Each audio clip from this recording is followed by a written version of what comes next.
हरे कृष्णा। प्रणाम सभी भक्तों को। वाञ्छाकल्पतरुभ्यश्च कृपा सिन्धुभ्यः च पतितानां पावनेभ्यो वैष्णवेभ्यो नमो नमः। ॐ अज्ञानं तिमिरन्धस्य ज्ञानञ्जनशलाकया चक्षुरुन्मीलितं येन तस्मै श्रीगुरुवे नमः। श्रीचैतन्यमनोभीष्टं स्थापितं येन भूतले स्वयं रूपदा मह्यं ददाति स्वपदान्तिकम्। वन्देऽहं श्रीगुरुं श्रीयुतापनकमलं श्रीगुरुन् वैष्णवांश्च श्रीरूपं साग्रजातं सहगणा रघुनाथान्वितं तं सजीवम् साद्वैतं सावधूतं परिजनसहितं कृष्णचैतन्यदेवं श्रीराधाकृष्णपदान् सैगणललिता श्रीविशाखान्वितांश्च। हे कृष्ण करुणा सिन्धु दीनबन्धु जगत्पते गोपेश गोपिकान्त श्रीराधाकान्त नमस्तुते। तप्त काञ्चन गौरङ्गी राधे वृन्दावनेश्वरी वृषभानुसुते देवी प्रणमामि हरिप्रिय वाञ्छाकल्पतरुभ्यश्च कृपा सिन्धुभ्यश्च पतितानां पावनेभ्यो वैष्णवेभ्यो नमो नमः। जय श्री कृष्ण चैतन्य प्रभु नित्यानंद श्री अद्वैत गदाधर शिवासादि गौर भक्तवृंद। हरे कृष्ण कृष्ण कृष्ण हरे हरे, हरे राम राम राम हरे हरे, हरे कृष्ण कृष्ण कृष्ण हरे हरे, हरे राम राम राम हरे हरे, हरे कृष्ण कृष्ण कृष्ण हरे हरे, हरे राम राम राम हरे हरे। गुरुवे गौरचंद्राय राधिकाय तदालय कृष्णाय कृष्ण भक्ताय तद्भक्ताय नमो नमः। हरे कृष्णा। सभी भक्तों का हार्दिक अभिनंदन है, स्वागत है। गुरु वैष्णव की दया से हम लोग भगवत गीता की भूमिका की चर्चा कर रहे हैं और हमने चर्चा किया कि इस प्रकार से वैदिक ज्ञान अमोघ है, संसारी ज्ञान मोघ है जो निरंतर बदलता रहता है। वैदिक ज्ञान अच्युत है, अमोघ है और हमें वैदिक ज्ञान को जैसा भी कह रहे हैं बिना किसी इफ एंड बट के एज इट इज स्वीकार करने को ही बुद्धिमानी के साथ हमें लेना चाहिए। उदाहरण दिया था उसमें कि प्रभुपाद जी ने वर्णन किया था जैसे गोबर है वो भी एक पशुमल है, अन्य पशुमलों को स्पर्श करते ही जीव अपवित्र हो जाता है लेकिन गोबर को बल के स्पर्श करके पवित्र हो जाता है। उसमें हम हमारा दिमाग नहीं लगा सकते, ऐसा कैसे? ऐसा इसलिए क्योंकि शास्त्र कह रहा है। शास्त्र कह रहा है तो वहां आपका लॉजिक काम नहीं करेगा। दूसरा, वैदिक ज्ञान शोध का विषय नहीं है, ये हम चर्चा कर रहे थे। हमें इसमें शोध करना भी नहीं चाहिए क्या? बोले ऐसा भी नहीं है। शोध सिर्फ सिर्फ इस बात को लेकर के करने की चेष्टा करें, उसको समझने की चेष्टा करें कि जो शास्त्र कह रहा है ये कैसे सही है। उसको लेकर के अगर कोई शोध कर सकता है और समाज को दिखा सकता है तो ये उसके लिए क्रेडिट है। जैसे शास्त्र कहता है पेड़ों में जीवन है, जगदीश चंद्र बोस ने ये बात सिद्ध कर दिया कि हाँ पेड़ों में जीवन है, तो ये उनका क्रेडिट हो गया। कोई कहे कि नहीं मैं ये सिद्ध करूंगा कि पेड़ों में जीवन नहीं है, क्योंकि हिलते डुलते उस प्रकार से चलते फिरते नहीं है, बोलते नहीं है, खाते पीते नहीं है, मल मूत्र का त्याग नहीं करते हैं, इसलिए बोले इनमें जीवन नहीं है। इस प्रकार से वो कितना भी अपने आप को सिद्ध करने का प्रयास करे वो अंततः गलत ही साबित होगा। इसलिए हमें शोध करने का कोई प्रयास करने की आवश्यकता नहीं है। शोध करने भी जाएं तो हम अपनी अपूर्ण इंद्रियों के द्वारा क्या शोध कर पाएंगे? हमारी इंद्रियां अपने आप में अपूर्ण है। हमें पहले से चले आ रहे पूर्ण ज्ञान को परंपरा द्वारा स्वीकार करना होगा। परंपरा का बहुत बड़ा महत्व है और हमने चर्चा किया था कि परंपरा श्री कृष्ण से ही आनी चाहिए। क्यों भगवान श्री कृष्ण से आनी चाहिए? क्योंकि श्री कृष्ण से पहले और कोई था ही नहीं जो श्री कृष्ण के विषय में ज्ञान देने का हक रखता हो। भगवान श्री कृष्ण ही इस ज्ञान को देने का अधिकार रखते हैं। और परंपरा का महत्व क्या है? बोले जैसे कोरियर हमें कोई डिलीवर करता है और सील अगर पैक है तो हम उसे स्वीकार करते हैं और उसका श्रेय उस कोरियर की ईमानदारी को देते हैं। साथ में ये भी महसूस करते हैं कि ये वस्तु हमें कोरियर से प्राप्त नहीं हुई है, ये वस्तु हमें उस व्यक्ति से प्राप्त हो रही है जिस व्यक्ति ने हमें भेजा है। बहुत सारे लोग इस प्रकार से, हाँ, चेन को कम्युनिकेशन के गैप के परिणाम स्वरूप ऐसा शो करते हैं कि भाई परंपरा से जो प्राप्त हमें ज्ञान हो रहा है वो भी छिन्न भिन्न हो गया होगा, या उसकी भी क्या गारंटी है। हाँ, निश्चित बात है, ऐसी संभावना बनी रहती है। जब एक व्यक्ति से दूसरे व्यक्ति के पास कोई चीज जाती है तो डिलीवरी में कई बार इस प्रकार के मैसेज में आ, प्राय ऐसा हो जाता है।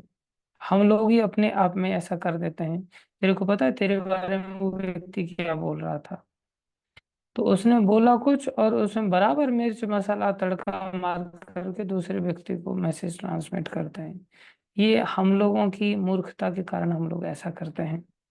तो हम लोग फिर दुनिया को भी ऐसे ही देखते हैं कि परंपरा में भी ऐसा ही हो रहा होगा। परंपरा शुद्ध भक्तों की होती है। इसलिए प्रामाणिक परंपरा के अंतर्गत किसी भी व्यक्ति को एकदम से ऐसे ही चलते फिरते शिष्य नहीं बना लिया जाता है।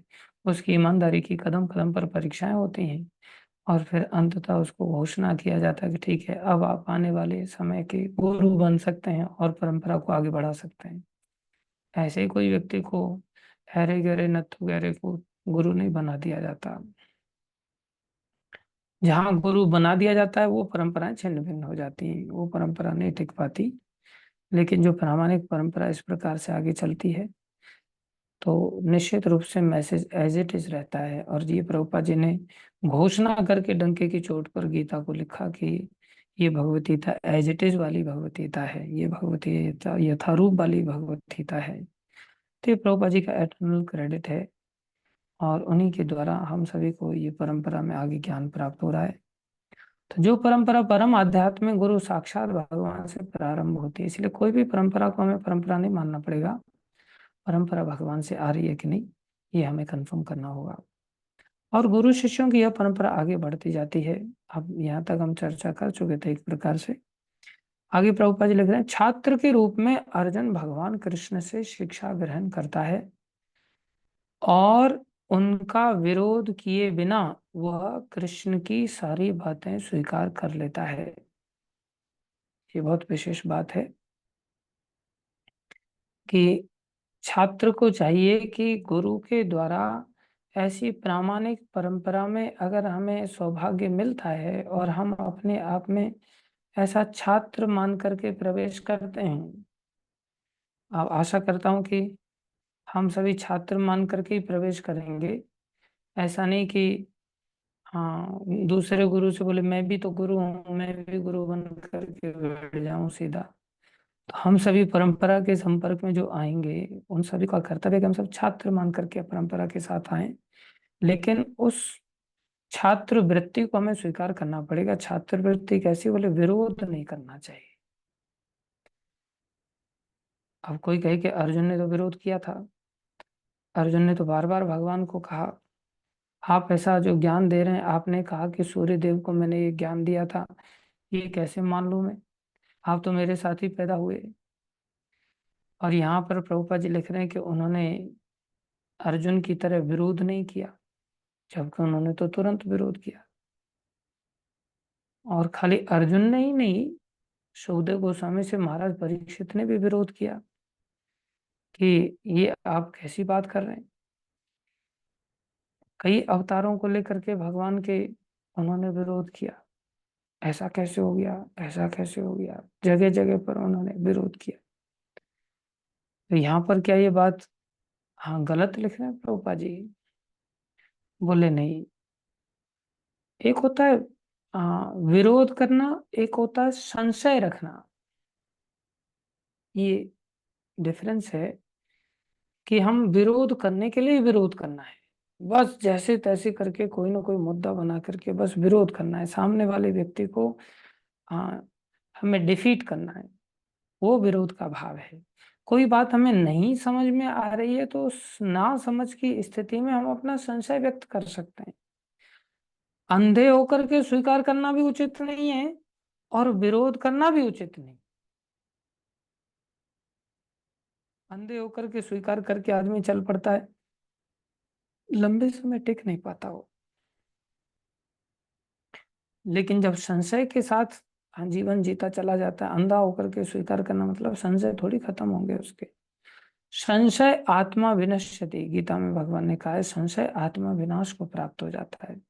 तो संशयों को दूर करने के लिए प्रश्न किया जा सकता है और बड़े सम्मान के साथ वो प्रश्न किया जा सकता है, और उसको अर्जुन ने अपने अपने अलग अलग तर्कों के माध्यम से प्रश्न किए थे और भगवान ने उन सभी प्रश्नों का उत्तर भी दिया था। तो छात्र का कर्तव्य क्या होना चाहिए? बोले भगवतीता को, हाँ, छात्र के रूप में अर्जुन भगवान कृष्ण से शिक्षा ग्रहण करता है और उनका विरोध किए बिना कृष्ण की सारी बातें स्वीकार कर लेता है। सारी बातें स्वीकार कर लेता है। सारी बातों में से ये नहीं कि जो अपने मन को आई वो बात स्वीकार कर लिया, जो मन में नहीं समझ आ रही है उस बात को हम अस्वीकार कर दें, नहीं। किसी को भगवतीता के एक अंश को स्वीकार करने और दूसरे अंश को अस्वीकार करने की अनुमति नहीं दी जाती, जो हम सब प्राय करते हैं। सारा संसार इस, हाँ, फिनोमेना पर कार्य करता है कि वो आधी बात स्वीकार करता है और आधी बात छोड़ देता है। उसको कहते हैं अर्ध कुक्कुटी न्याय। अर्ध कुक्कुटी न्याय, कुक्कुटी मुर्गी को कहते हैं, और उसका अर्ध कुक्कुटी न्याय होता है कि मुर्गी को एक व्यक्ति पाल रहा था, उसने देखा कि अंडे दे रही है, ये बहुत बढ़िया बात है, अंडे बिक भी रहे हैं, अंडे खा भी रहा है वो, लेकिन देख रहा है कि ये आगे की ओर से दाना भी खा रही है, तो बहुत खर्चीला मामला है। तो उसने क्या किया, इसकी तो कोई जरूरत है ही नहीं जीवन में, ये तो गलत भाग है मुर्गी का। तो उसने क्या किया, चाकू लिया और उसकी गर्दन काट दी। उसको कहते अब आधी मुर्गी बची, बोले अर्ध कुक्कुटी न्याय। अब बढ़िया हो गया। बढ़िया क्या हो गया, खाली अंडे कहाँ से खाएगा? तो ऐसा नहीं चलता। संसार में प्राय हम ऐसा ही करते हैं कि भगवान ने, कितने सारे लोग ऐसा करते, कर्मण्येवाधिकारस्ते माँ फलेषु कदाचन, कितना फटाक से डायलॉग मारते हैं। लेकिन प्राय सारे लोग ऐसा बोल करके कर्म करने तो चले जाते हैं। बोले कर्म करने का अधिकार है तुम्हारा, फल का कोई अधिकार नहीं, गीता में भगवान कह रहे हैं। लेकिन फल का कोई अधिकार नहीं मतलब सारी सैलरी लेकर के गुड़ुप हो जाते हैं, कभी एक दाना भी उनके जीवन में, एक पैसा भी नहीं निकलता पॉकेट से। तो उन्होंने जीवन में कहाँ स्वीकार किया? आधा चीज स्वीकार किया है, आधा चीज को छोड़ दिया है। तो बहुत सारे श्लोक ऐसे हैं जिनमें अनन्य चिंतयन्तु माम ये जना पर्युपासते, नहीं पालन करेंगे इस चीज को, और फिर कहेंगे भगवान क्यों नहीं देख रहे हैं हमको। तस्याम सुलभ पार्थ, भगवान कह रहे हैं सुलभ हूँ, आप कह रहे हो सुलभ है लेकिन यहाँ तो दिखाई नहीं दे रहे। ऐसा नहीं चलता। या भगवान मेरे लिए कुछ क्यों कर क्यों नहीं रहे? भगवान ने कहा सर्वधर्मान परित्यज्य मामेकम शरणम व्रज, अहम त्वां सर्व पापेभ्यो मोक्षयिष्यामि मा शुचि। हम भगवान के शरणागत होते नहीं है और सोच रहे हैं हमें पापों से मुक्ति क्यों नहीं मिल रही है। ऐसा नहीं हो सकता। इसलिए व्यक्ति को चाहिए कि एक अंश को स्वीकार करे और दूसरे को अस्वीकार करने की अनुमति नहीं दी जाती। हमें भगवतीता को बिना किसी प्रकार की टीका टिप्पणी, बिना घटाए बढ़ाए तथा विषय वस्तु में बिना किसी मनोकल्पना के स्वीकार करना चाहिए। अभी बहुत बड़ी बात है, प्रभुपाद जी इस बात को लिख रहे हैं कि हमें टीका टिप्पणी भी नहीं करनी चाहिए, बिना घटाए बढ़ाए एज इट इज रूप से स्वीकार करना चाहिए। तो प्रश्न उठता है प्रभुपाद जी ने टीका क्यों की फिर? तात्पर्य में प्रभुपाद जी ने कितना सारे हर श्लोक पर तात्पर्य लिखा है, तो उन्होंने टीका क्यों किया? टीका टिप्पणी नहीं करना चाहिए, बढ़ाना नहीं चाहिए, घटाना नहीं चाहिए, मनोकल्पना नहीं देनी चाहिए। बोले इसको ऐसा नहीं लेना चाहिए। देखो किसी बात को अगर अर्थ का अनर्थ ना करें, हम अर्थ को अर्थ बने रहने दें और सामने वाले व्यक्ति को इजीली समझ में आ जाए, उसके लिए अगर कुछ सहारा लेते हैं तो फिर वो टीका मान्य होती है। अर्थात अर्थ में बदलाव नहीं किया गया। हमारे अकेले प्रभुपाद जी ने नहीं, पूर्ववर्ती बहुत सारे आचार्यों ने टीका दी है। लेकिन टीका देने पर क्या ये अर्थ बदल दिया उन्होंने कि जो भगवान कह रहे हैं भाई मेरी शरण में आओ, क्या टीका में उन्होंने इस बात को समझाया नहीं? उल्टा उन्होंने इस बात को और अच्छी तरह से समझाया कि शरण में व्यक्ति को कैसे आना चाहिए। भगवान ने कहा मेरी शरण में आओ, और प्रभुपाद जी ने समझाया कि शरण में आने वाले व्यक्ति के क्या करणीय कर्तव्य हैं, कैसे उसे शरणागत माना जाएगा, कैसे शरणागति उसकी सिद्ध होगी। ये सारी बातें भगवान के आचार्य लोग, भगवान के भक्त लोग बताते हैं। अभी जैसे मान लो मैं कहूँ किसी को, किसी भक्त को, भाई जाओ मेरे लिए थोड़ा सा प्रसाद लेकर के आ जाओ, रोटी ले आओ, तो कोई व्यक्ति जाएगा और रोटी उठा करके लेकर के आ जाएगा। अब उसको ये पता नहीं कि वास्तव में मेरी डाइट में मैं कौन सी रोटी खाता हूँ। लेकिन नरसिंह प्रभु को पता है कि भाई प्रभु जी बाजरे की रोटी खाते हैं, गेहूं की रोटी नहीं खाते, गेहूं छोड़ दिया है, बाजरा खाते हैं। तो फिर व्यक्ति वो कहेगा नहीं नहीं रहने दो, आप रहने दो, मैं लेकर के आता हूँ। तो मैंने तो केवल रोटी लाने के लिए कहा, लेकिन उसका जो एसेंस है, उसका जो वास्तविक मीनिंग है, जैसे मान लो कोई व्यक्ति को बोला चाहे पानी लेकर के आ जा, और व्यक्ति अपने आप में बीमार है, तो उसको जानने वाला, उसका जो भक्त है, वो समझेगा ना कि भाई इसको गर्म पानी चाहिए, ठंडा पानी नहीं चलेगा।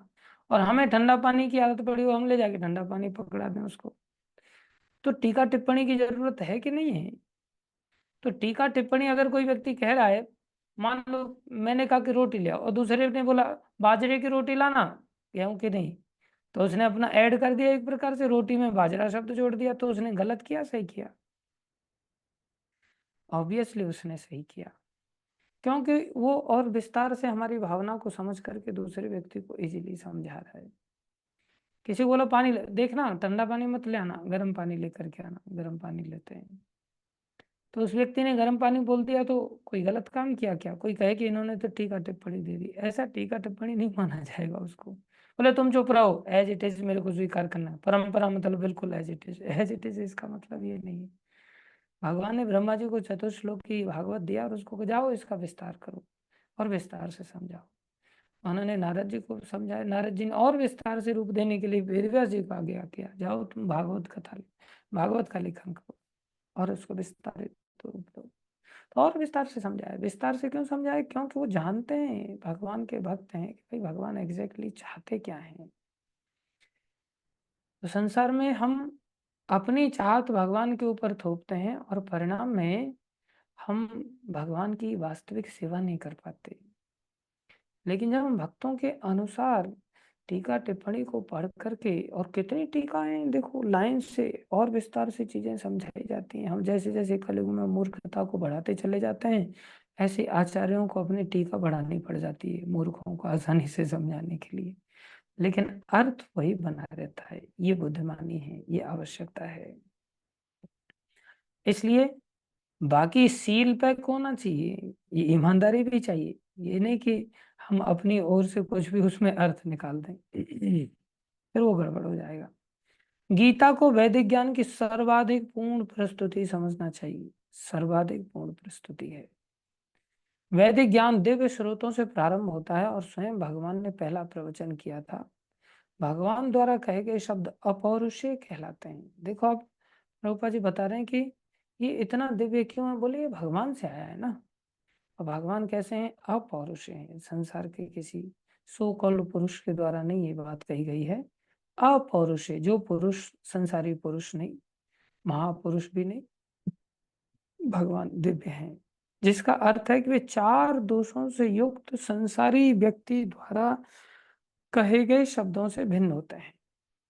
अब चार दोष कौन कौन से संसारी व्यक्ति के? प्रभुपाद जी लिखते हैं, वो त्रुटियां अवश्य करता है, वो अनिवार्य रूप से मोहग्रस्त होता है, उसमें अन्यों को धोखा देने की प्रवृत्ति होती है, और वो अपूर्ण इंद्रियों के कारण सीमित होता है।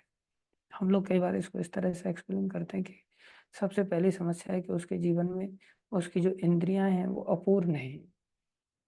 अपूर्ण इंद्रियों का क्या परिणाम होता है कि उसको आंख से ठीक ठीक दिखाई नहीं दे सकता, उसको जीव से एग्जैक्ट स्वाद की प्राप्ति नहीं हो सकता। वो अपूर्ण इंद्रियां, जैसे हम अगर संतरा खाएं तो संतरा मीठा लगेगा।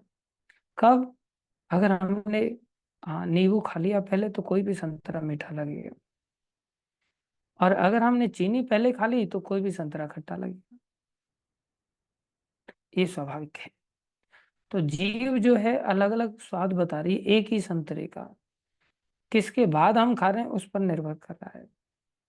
तो ऐसे ही हर इंद्रिय की ये दशा है। अभी किचन में दाल का कुकर लगा हुआ है, चावल का कुकर लगा हुआ है, दोनों की सीटी बज रही है। सीटी तो बज रही है लेकिन ये हमारे कान नहीं पता कर पा रहे हैं कि कौन से कुकर की सीटी बजी है, दाल की बजी है, चावल की बजी है, या पास में ट्रेन जा रही थी उसकी बजी है, पता नहीं चलता। हमारे कान जो है इम्परफेक्ट है, तो हमारी हर इंद्रिय इम्परफेक्ट है, अपूर्ण है। तो अपूर्ण इंद्रिय के कारण क्या होगा, हम भ्रमित हो जाएंगे, हम इल्यूजन में आ जाते हैं। और जब हम भ्रमित हो जाते हैं तो तीसरा समस्या पैदा हो जाता है कि हम गलतियां करने लग जाते हैं, गलती कर बैठते हैं कंफ्यूजन के कारण। जैसे प्राय हम सब लोग कहते हैं मुझे ऐसा लगा कि ऐसा हुआ होगा, तो फिर मैंने ऐसा कर दिया। बाद में पता चला, गुरु महाराज कहते हैं लगना किसी का ठीक थोड़ी होता है, सबसे बड़ी बीमारी तो लगना ही है। कि हमें ऐसा लगता है, उसको ऐसा लगता है, उसको वैसा लगता है, और लगा लगा करके ही व्यक्ति अपना जीवन जीता है। बाद में पता चलता है ये तो गलत लगा था। तो हम भ्रमित रहते हैं, ये दर्शाता है। हमें रस्सी में सांप का भ्रम हो जाता है, हमें कटे पेड़ में भूत का भ्रम हो जाता है रात्रि काल में, और हम उस प्रकार से व्यवहार करते हैं, तो हम परिणाम में गलतियां कर बैठते हैं। जब गलती करते हैं तो क्या करते हैं, उस गलती को छुपाने की चेष्टा करते हैं। उस गलती को जो छुपाना है उसको कहते हैं चीटिंग प्रोपेंसिटी। और प्रभुपा जी कितनी बड़ी बात कह रहे हैं यहाँ पर।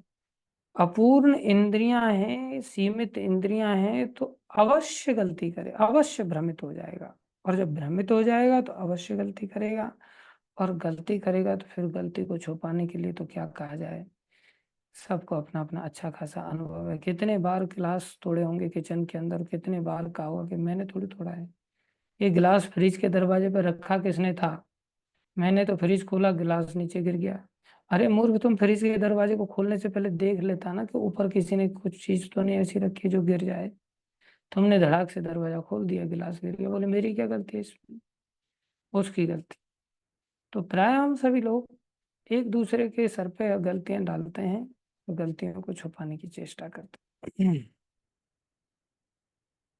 ये चार दोषों के कारण मनुष्य सर्वव्यापी ज्ञान, विषय पूर्ण सूचना नहीं दे पाता। ये चार दोषों की सबसे बड़ी समस्या है। इसलिए हम कार्य क्या कर सकते हैं, बोले एक पोस्टमैन का कार्य कर सकते हैं। एज इट इज चीजों को डिलीवर कर सकते हैं विद रेफरेंस। इसलिए कभी भी कोई भी बात कहनी चाहिए किसी के साथ, तो हमें शास्त्र का रेफरेंस जरूर देना चाहिए। अगर हम शास्त्र के श्लोकों को कोट नहीं कर पाते, शास्त्र के अध्यायों को कोट नहीं कर पाते, शास्त्र के द्वारा बताई गई घटनाओं को कोट नहीं कर पाते, तो फिर हमारी प्रामाणिकता संशय में आ जाती है। इसलिए हमें शास्त्रों का आश्रय लेकर के किसी भी व्यक्ति को कोई भी चीज डिलीवर करना चाहिए, तो शास्त्र का आश्रय लेकर के करना चाहिए। अभी जैसे ये सारी बातें मैं अभी यहाँ पढ़ पढ़ करके बता रहा हूँ, तो आप सब लोग इतने ध्यान से सुन रहे हैं। अगर ये सारी बातें जो एसेंस के रूप में, मान लो सार रूप में मैंने बिना पढ़े अगर आपको बता दिया, तो आप लोग उसको इतने विश्वास के साथ नहीं ले पाएंगे। लेकिन यहाँ एक एक बात इसमें लिखी हुई है, और मैं एक एक बात को पढ़ते हुए आपको थोड़ा सा विस्तार से समझाने की चेष्टा कर रहा हूँ, तो आप लोग इसे ले पाएंगे। उल्टा और विश्वास बढ़ जाता है। इसलिए कोई व्यक्ति इम्परफेक्ट हो सकता है, और इम्परफेक्ट हो सकता है क्या, होते ही हैं। प्रभुपाद जी ने भी इस बात को कहा है कि हाँ, I may be imperfect, but my knowledge, my message is always perfect, because this is coming from the Krishna directly. ये भगवान कृष्ण से आ रहा है, इसलिए मेरा जो संदेश है ये बिल्कुल परफेक्ट है। और प्रभुपाद जी बड़ी स्पष्टता के साथ इस संदेश को देते थे, कोई अपना कुछ नहीं बोलते थे।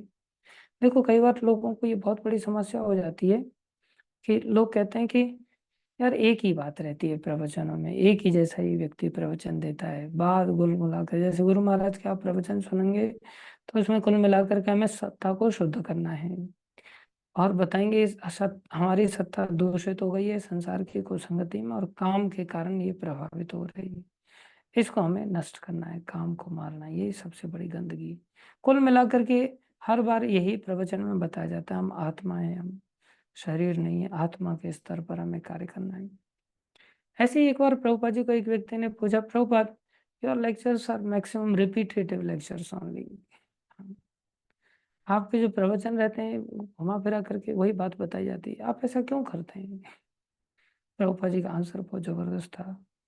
प्रभुपाद जी ने कहा, still you are not understanding, हाँ, that's why I am repeating again and again. तुम इतना मेरे बाद रिपीट करने के पश्चात भी तुम्हें खोपड़ी में नहीं जा रहा है, तो मैं क्या करूं, और ज्यादा रिपीट करना पड़ेगा। बोले इतना रिपीट करने पे भी तुम्हें समझ नहीं आ रहा है। इसलिए महाराज हमेशा ही कोई बात, कोई घटना जब दोबारा बताते तो महाराज कहते हैं, हाँ, repetition is the mother of learning. बोले बार बार चीज को अगर पढ़ा जाए तो चीज दिमाग में बैठती है, इसलिए बोले ये बात बताई जा रही है बार बार। तो प्रभुपाद जी उसको झाड़ दिए।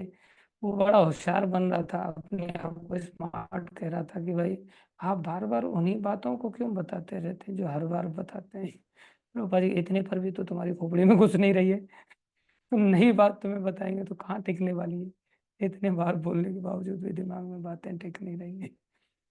तो शास्त्र उन्हीं बातों को समझाते हैं, और भक्तों को चाहिए कि अपना कुछ नया इन्वेंशन करके, नए जोक मारने का या नया इधर उधर से ढूंढ ढांड करके नई नई, हाँ, मनोरंजन स्टोरीज, मनोरंजन कहानियाँ, ऐसा कुछ लॉन्च करने की, ऐसा कुछ टेंशन उठाने की जरूरत नहीं कि लोगों को हंसने चाहिए, लोगों का एंटरटेनमेंट होना चाहिए। आज मैं ये वाला डायलॉग बोलूंगा, आज मैं ये वाली स्टोरी सुनाऊंगा।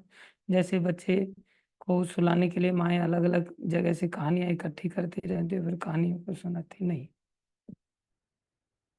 जो है वो सिलेबस के अंतर्गत चीजें दी गई एज इट इज देनी होती हैं, और वही, हाँ, वास्तविक कोई व्यक्ति ये सोचना नहीं दे सकता, पूर्ण विषयक सूचना नहीं दे पाता।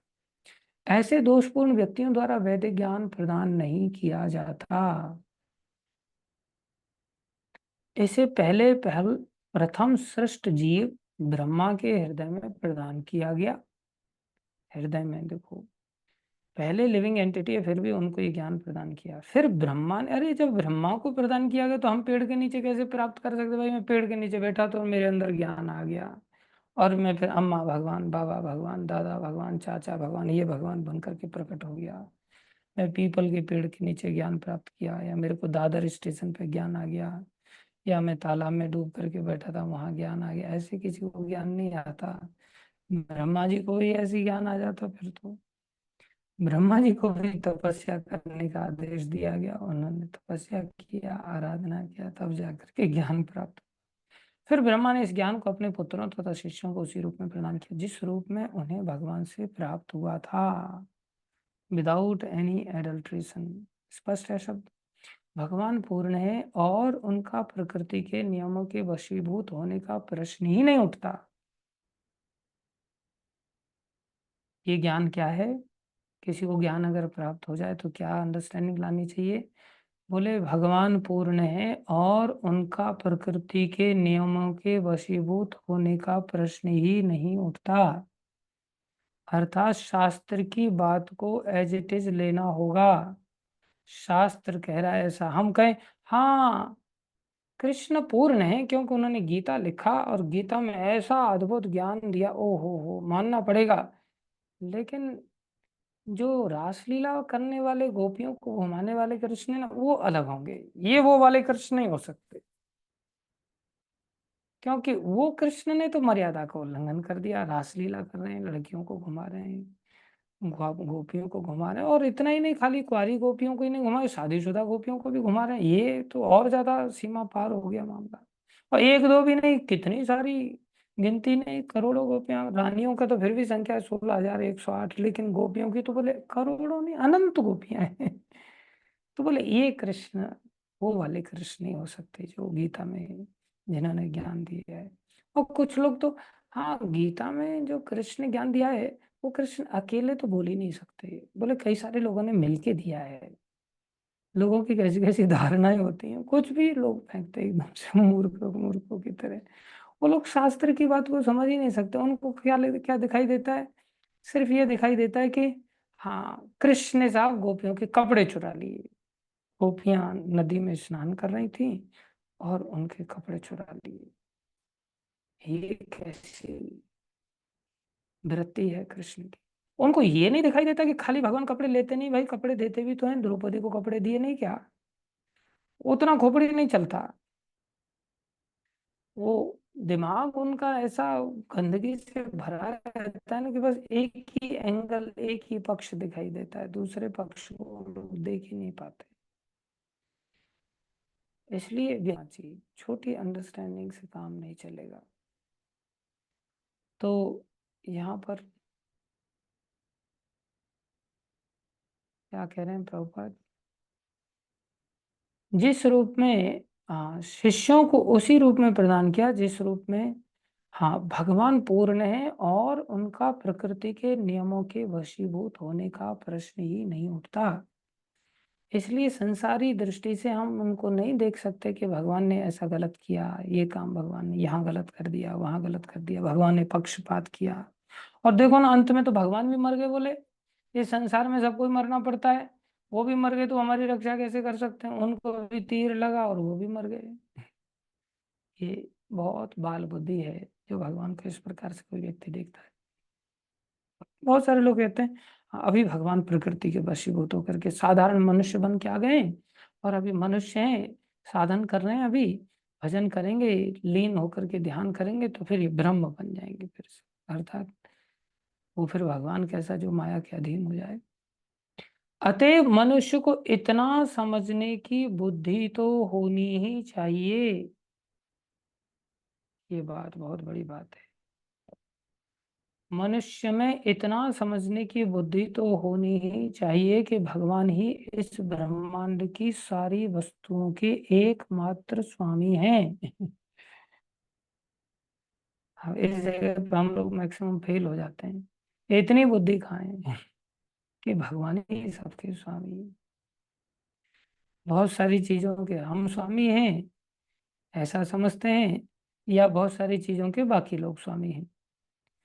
तो हम स्वामी हैं तो हर व्यक्ति ने हमसे परमिशन लेके कार्य करना चाहिए, और दूसरे लोग स्वामी हैं तो उनकी बिना परमिशन के हम ऐसा कैसे कर सकते हैं? हाँ। पत्नी सोचती है कि मैं तो पति की संपत्ति हूँ, इसलिए बिना पति की आज्ञा के मैं भक्ति कैसे कर सकती हूँ?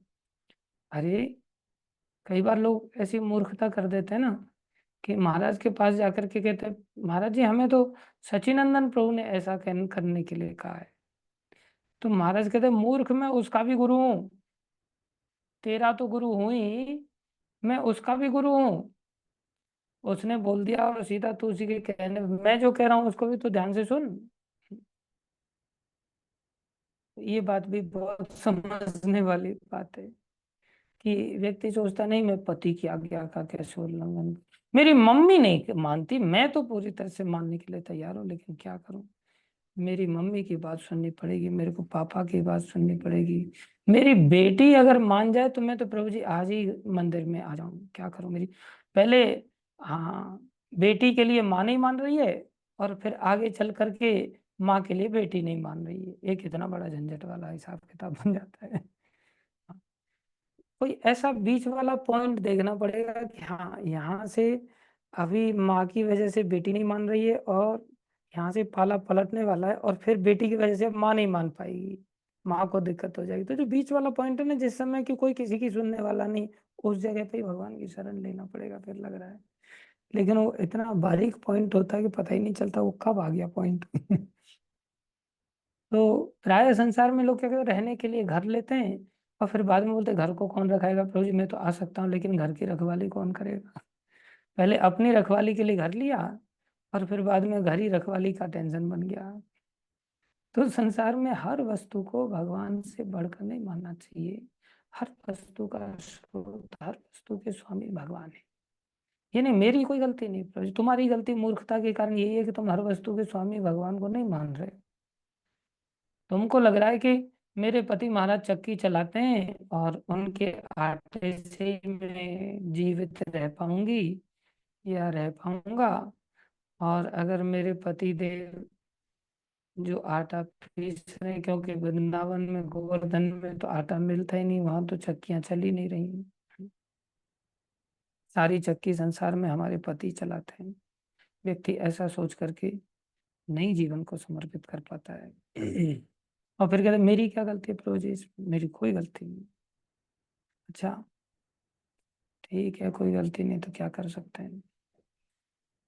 हम मनुष्य ऐसे बुद्धि वाले बन ही नहीं पाए। प्रभुपाद जी यहाँ लिख रहे हैं, अतएव मनुष्य को इतना समझने की बुद्धि तो होनी ही चाहिए कि भगवान ही इस ब्रह्मांड की सारी वस्तुओं के, और ये भी ध्यान दो, एकमात्र स्वामी है। ये नहीं कि चलो भगवान भी हैं और ये भी हैं, नहीं।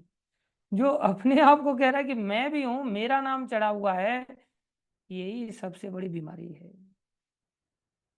कोई भी व्यक्ति किसी भी वस्तु पर अपने आप में स्वामित्व तो नहीं दिखा सकता। वो अपने आप में बंधन से बंधा हुआ है। वो अपने आप में इंडिपेंडेंट नहीं है। उसको भी लघु शंका जब आ जाती है तो मजबूरी में जाना पड़ता है। भूख लगती है तो मजबूरी में खाना पड़ता है। प्यास लगती है तो पानी के लिए दौड़ना पड़ता है। ठंडी लगती है तो कपड़े के लिए भागना पड़ता है। वो अपने आप में आजादी से, अरे हिरण्यकश्यप नहीं जी पाया स्वामी बन करके, तो कौन जी सकता है? और हम सब पोजेशन करने के पीछे भाग रहे हैं। कैसी बुद्धिहीनता के पीछे भाग रहे हैं। एकमात्र स्वामी। हंसना चाहिए संसार को देख करके। देखो, ये व्यक्ति को जाकर के कहा भाई कि तुम एक काम करो, हाँ अपना ये मकान का एक कमरा दे दो। तो भाई मैं अपने मकान का कमरा कैसे दे सकता हूँ? अरे बेटा, तेरा पूरा मकान ही भगवान का है, तू भी भगवान का है, तो भगवान की सेवा में देने में तेरे को क्यों हिचकिचाहट हो रही? बुद्धि की हीनता के कारण। तो व्यक्ति को अपने आप को स्वामी मानता है। इसलिए वे ही आदि सृष्टा हैं तथा ब्रह्मा के भी सृजन करता है। तो वही बात हो गई ना, ब्रह्मा जी के भी सृजन करता हुआ है और ब्रह्मा जी हमारे सृजन करता है। और फिर हम और आगे सृजन करता बन जाए तो परंपरा, गुरु परंपरा से भी देखा जाए तो महाराज की तरह भगवान कह सकते हैं ना कि मैं उसका भी सृजन करता हूँ, उसका भी सृजन करता हूँ, उसका, तुम्हारे बाप, तुम्हारे बाप के बाप, तुम्हारे बाप के बाप, सबका सृजन करता मैं ही हूँ। तुम स्वामी कहाँ से बन गया? इसलिए जब ये बात गुरु जी कहते उसका भी गुरु मैं हूं, तो एकदम से आदमी हिल जाता है कि हाँ, बात तो बड़ी बात कह रहे हैं भाई, तो उनकी बात सुननी पड़ेगी। ऐसे ही भगवान यहाँ कह रहे कि मैं ब्रह्मा का भी सृजन करता हूँ। 11वें अध्याय में भगवान को प्रपितामह के रूप में संबोधित किया गया है। पितामह तो भगवान है ही, ब्रह्मा है। प्रपितामह क्योंकि ब्रह्मा को पितामह कहकर संबोधित किया गया है, और वे इन पितामह के भी सृष्टा हैं। अतएव किसी को अपने आप को किसी भी वस्तु का स्वामी होने का दावा नहीं करना चाहिए। बहुत बड़ी बात है। उसे केवल उन्हीं वस्तुओं को स्वीकार करना चाहिए जिन्हें उसके पोषण के लिए भगवान ने हिस्से में दी है। अब जैसे मालिक है पिता, और अपने बच्चों को, बेटा तू ये ले ले, तू ये ले ले, तू ये ले ले। एक प्रकार से पिता ने चीजों की सुविधा बच्चों को दी है। बच्चों को चाहिए कि वो अपने हिस्से की चीजों को स्वीकार करते हुए पोषण को प्राप्त करें। पोषण क्या है? भगवान की ओर जाने के लिए पोषित किया जा रहा है। इससे हम जैसे तैसे करके भगवान की ओर जाएं। कितनी बड़ी बातें भूमिका में प्रभुपाद जी एक एक बात को स्पष्टता के साथ समझा रहे हैं। लेकिन हम तो दूसरे की चीजों पर छीनने पे लगे रहते हैं। जैसे कुत्ता दूसरे के मुंह से रोटी छीनना चाहता है, ऐसे दो भाई या संसार में सर्वत्र ही हम, पेट भरता नहीं हमारा। इसलिए किसी भी वस्तु को लेकर के दावा नहीं करना चाहिए। ये नहीं मोबाइल मेरा है, मेरे ही फिंगरप्रिंट से खुलेगा, मेरे ही फेशियल एक्सप्रेशन से खुलेगा, तो फेस आईडी मेरी लगेगी इसमें। अरे तुम्हारे नहीं फिंगर रहने वाली है, ना ही तुम्हारा फेस रहने वाला है। सब कुछ मिट्टी में मिल जाने वाला है एक दिन। लेकिन व्यक्ति कितना मालिक बन करके बैठा रहता है। इसलिए भक्ति के कल्चर में कभी भी किसी भी वस्तु का मालिक के रूप में व्यक्ति अपना नाम नहीं लिखता।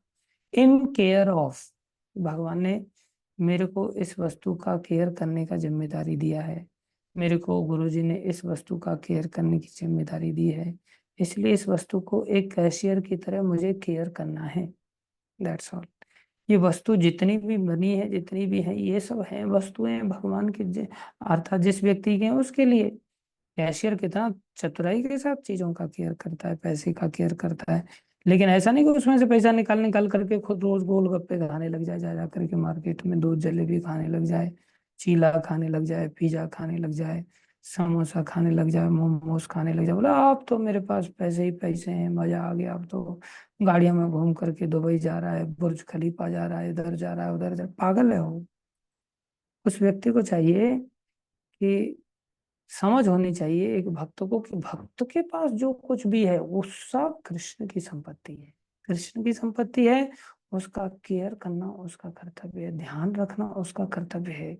तो कृष्ण जब आ जाए, जैसे मान लो कोई मालिक है जिसका वास्तव में कैश पड़ा हुआ है, तो कैशियर ये कह सकता, अरे ये तो अब सब मेरा हो गया, चलो दफा हो जाओ यहाँ से। नहीं, उसको ही उठा करके बाहर फेंक देगा वो, जिसका पैसा है। तो सब कृष्ण का है, और कृष्ण के भक्तों का है, सच्चे भक्तों का है, प्रभुपाद जी जैसे संतों का है, क्यों को कृष्ण का प्रतिनिधित्व कर रहे हैं। इसलिए वो जब किसी भी चीज को मांगे तो क्या मना करना चाहिए? हम मना नहीं कर सकते। वो प्राण भी मांगे तो प्राण भी देने के लिए हमें तत्पर होना पड़ेगा। लेकिन हम क्या करते हैं, लोगों को देखो, संसार में पैसा धड़ाधड़ धड़ाधड़ खर्च करेंगे, बिंदास खर्च करेंगे, रोज पनीर खाएंगे, रोज पराठे मारेंगे, रोज भटूरे खाएंगे, खूब मार्केट में एकदम खुला पैसा खर्चा करेंगे। लेकिन भगवान के लिए जो कि असली मालिक वही है, या भगवान, उनके लिए 50 बार कहाँ है प्रभु जी, मेरे पास है ही नहीं, व्यवस्था ही नहीं, ऐसा नहीं वैसा नहीं। उनकी खोपड़ी में ये बात अभी तक बैठी ही नहीं। इसलिए व्यक्ति को वो मनुष्य बना ही नहीं है। एक प्रकार से मनुष्य में इतनी बुद्धि तो होनी ही चाहिए, इस शरीर का भी मालिक कृष्ण है भाई, तो ये कृष्ण की सेवा में ही लगना चाहिए। इसको कहते हैं यूटिलिटी इज द प्रिंसिपल। हमारे 4 सिद्धांतों के आधार पर सोसाइटी को बनाया गया प्रभुपाद जी के द्वारा। पहला सिद्धांत है बुक्स आर द बेसिस, ये किताबें ही आधार हैं। और किताबों के आधार पर जब हमें समझ में अरे मेरी बुद्धि तो गंदी है भाई, किताबों से समझ में आए तुम कहाँ कीड़े बन करके नाली के सड़ रहे हो। शास्त्र ज्ञान देता है तुम शरीर हो ही नहीं, तुम तो आत्मा हो, तुम्हें आत्मा के स्तर पर कार्य करना चाहिए। तब व्यक्ति को समझ आता अच्छा मेरा मन गंदा है, मैं मिथ्या अहंकार, दूषित अहंकार से ग्रसित हूँ। तब वो भजन करने लगता है, तब उसमें ताकत आती है, उसको कहते हैं प्योरिटी इज द फोर्स। और जैसे ही प्योर हो जाती है उसकी बुद्धि, तब उसे समझ आता है यूटिलिटी इज द प्रिंसिपल। हर चीज को मुझे कृष्ण की सेवा में यूज कैसे करना है।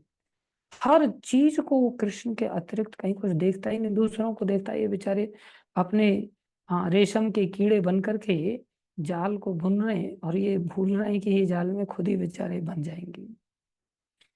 भक्त मकड़ी के जाल की तरह होता है। इसी प्रकृति को, जो कि माया के द्वारा बनाई गई है, उसी प्रकृति को यूज करके भगवान को पा लेता है। किस प्रिंसिपल से बोले, utility, utility is the principle. हर चीज का उपयोग कैसे भगवान की सेवा में किया जाए, वो इस बात को जानता है अच्छी तरह से। इसलिए उसे केवल उन्हीं वस्तुओं को स्वीकार करना चाहिए जिन्हें उसके पोषण के लिए भगवान ने हिस्से में दी है।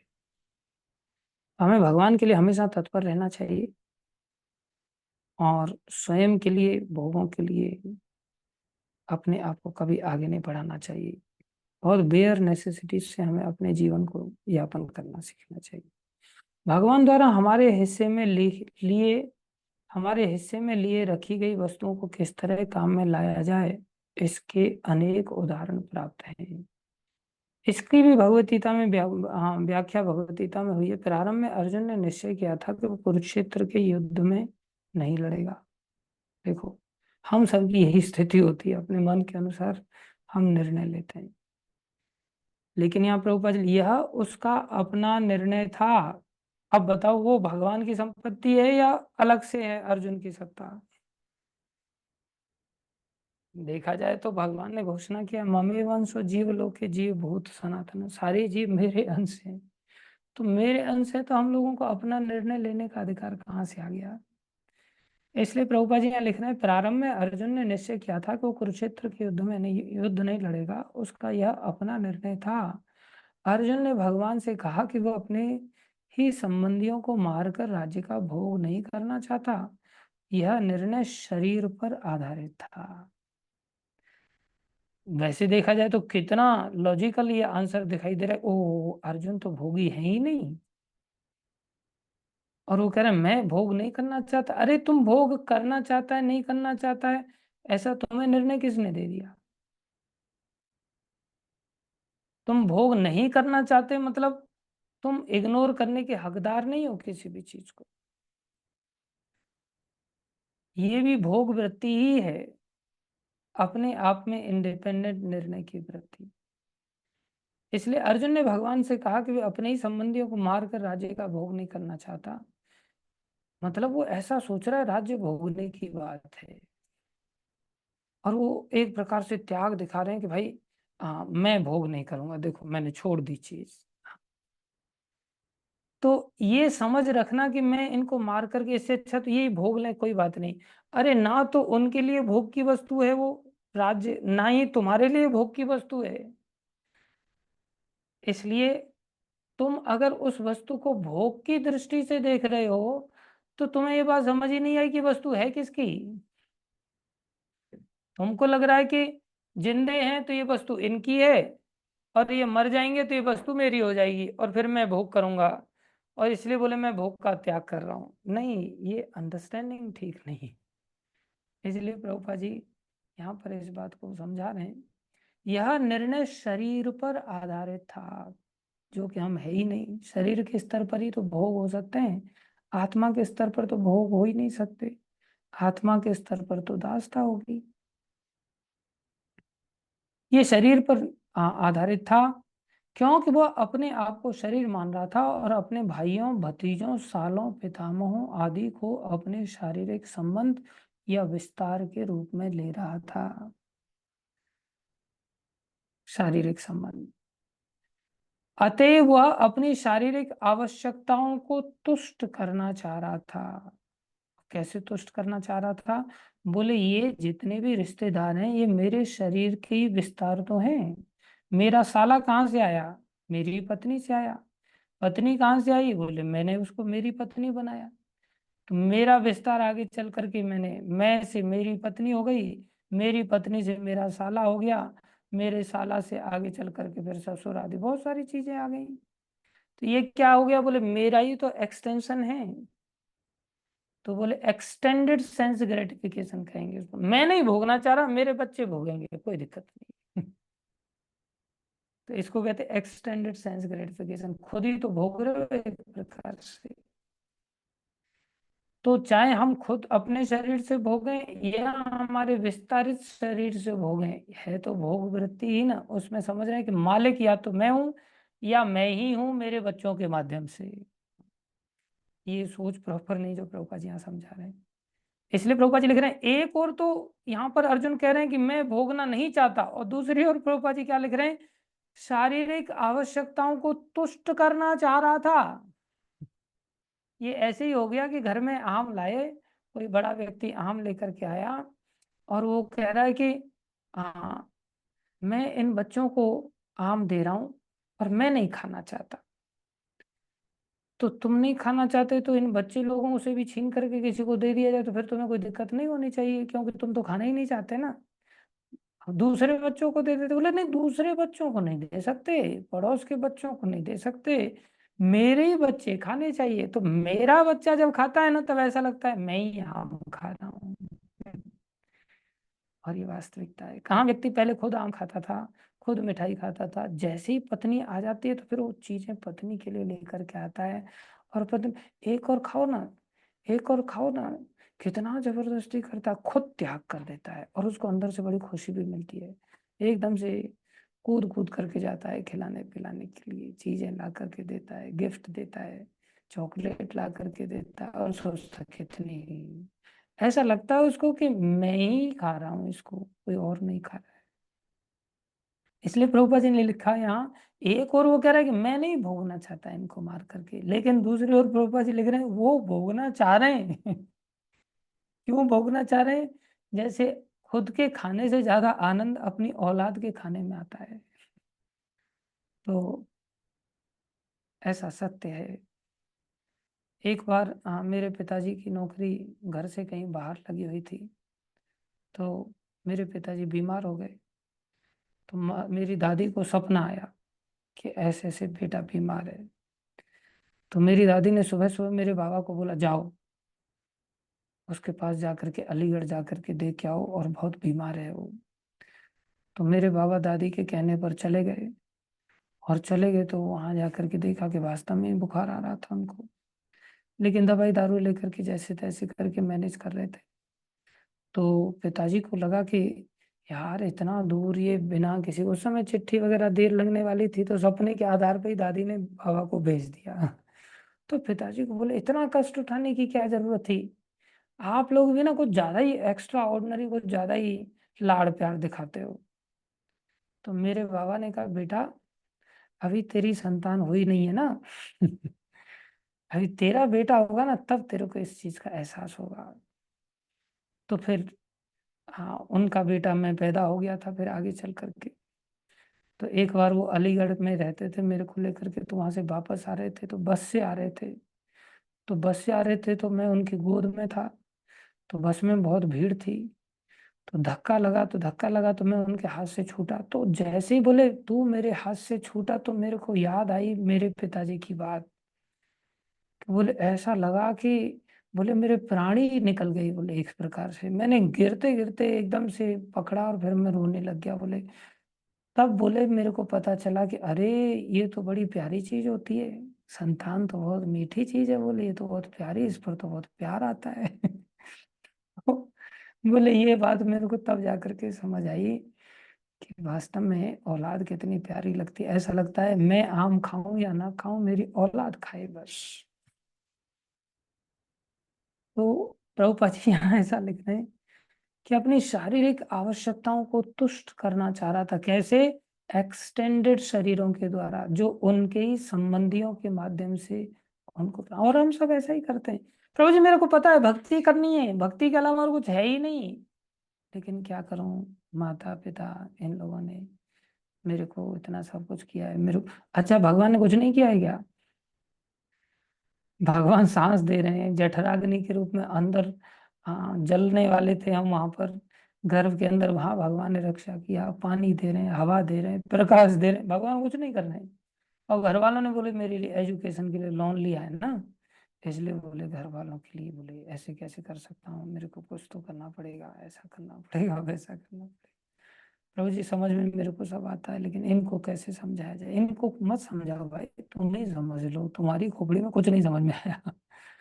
तुम समझ रहे हो माता पिता भी अलग किसी के बाप है, अलग से बाप है, अरे वो भी कृष्ण की औलाद है, तुम भी कृष्ण की औलाद हो, सब कृष्ण के ही हैं।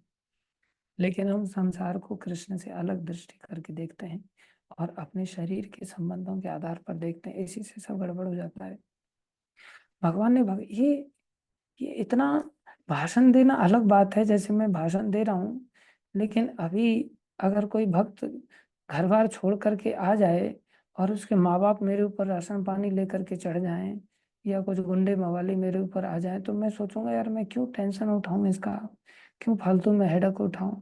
ऐसा लगेगा कि जैसे कि मैं ही पालन करने वाला हूँ इन भक्तों का, और ये लोग मेरे सिर पर आ जाएंगे तो फिर मेरा बहुत टेंशन बढ़ जाएगा।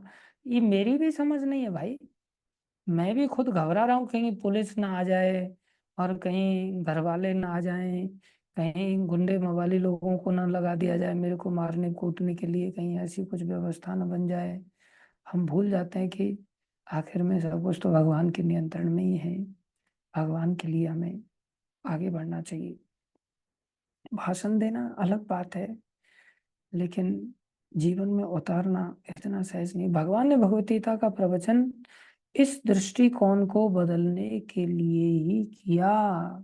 प्रभुपाद जी यहाँ कितना बड़ा सार बात कह रहे हैं, छोटे सी एक लाइन में कह रहे हैं, पूरी भगवत गीता का एकमात्र उपदेश यही है कि शारीरिक स्तर पर मत जियो, ये दृष्टिकोण बदल दो कि मेरा नजीबाबाद में जन्म हुआ है तो मेरे को नजीबाबाद में ही मैं टेम्पल चला सकता हूँ, बाकी कहीं टेम्पल नहीं चलाऊंगा, बाकी मैं कहीं समर्पण नहीं करूंगा। और मेरे हरिद्वार में जन्म हुआ है तो मैं हरिद्वार में ही कार्य करूंगा, बाकी मैं कहीं कार्य इस तरह से नहीं करूंगा। ये सब शरीर के स्तर की सोच है भाई। इस शरीर के स्तर से हमें अपने आप को ऊपर उठाना पड़ेगा। जब तक हम नहीं उठा पाते तो हमें गीता कुछ नहीं समझ में आई। गीता का अर्थ ही है कि हम बिल्कुल आत्मा के स्तर पर कार्य करना सीखें, जिसमें अपमान भी होगा, सम्मान भी होगा, सुख भी आएगा, दुख भी आएगा, हानि भी होगी, लाभ भी होगा, जय भी मिलेगी, पराजय भी मिलेगी, जन्म भी होगा, मौत भी आएगी। और इन सब चीजों से भक्त बिल्कुल अलूफ रहता है। उसको न मान की चिंता, न अपमान की चिंता, लोग क्या कहेंगे, ये क्या कहेगा, वो क्या कहेगा, कुछ नहीं। न उसको हानि की चिंता, न उसको लाभ की चिंता। अरे उसको मौत की भी परवाह नहीं तो किस चीज की परवाह करेगा। प्रभुपाद जी ऐसे संत थे। प्रभुपाद जी को सुमति मुरारजी ने कहा, आप वृद्धावस्था को प्राप्त है, आपको पता वहां कितनी ठंडी पड़ती है, मर जाओगे आप वहां पर। लेकिन प्रभुपाद जी ने कहा कोई बात नहीं, मेरे लिए यही युद्ध है, मरो जीव कुछ भी हो, मेरे को कोई परवाह नहीं। मेरे को आज्ञा का पालन करना है मेरे गुरु जी की, मेरा ये मिशन है, मेरे को वहां पर जाना है, मेरे को प्रचार करना है। ये आत्मा का स्तर का कार्य है।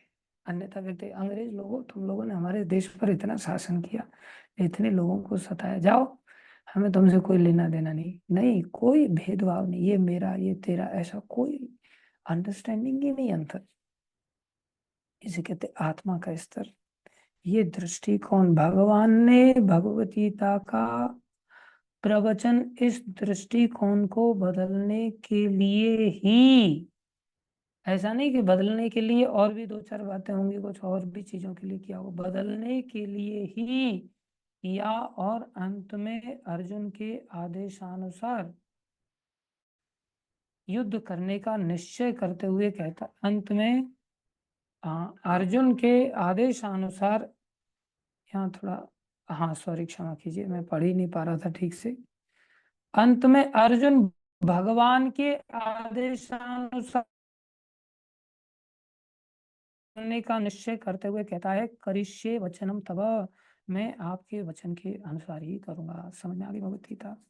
अब ये जीवन में हमारे जिस दिन आ जाए ना, करिष्ये वचनम तव, लोग कह तो देते हैं ऐसा कि आप जैसा कहेंगे वैसा ही करेंगे हम, लेकिन वो आप जो व्यक्ति है ना, वो भगवान नहीं है, ना ही भगवान का कोई सच्चा प्रतिनिधि।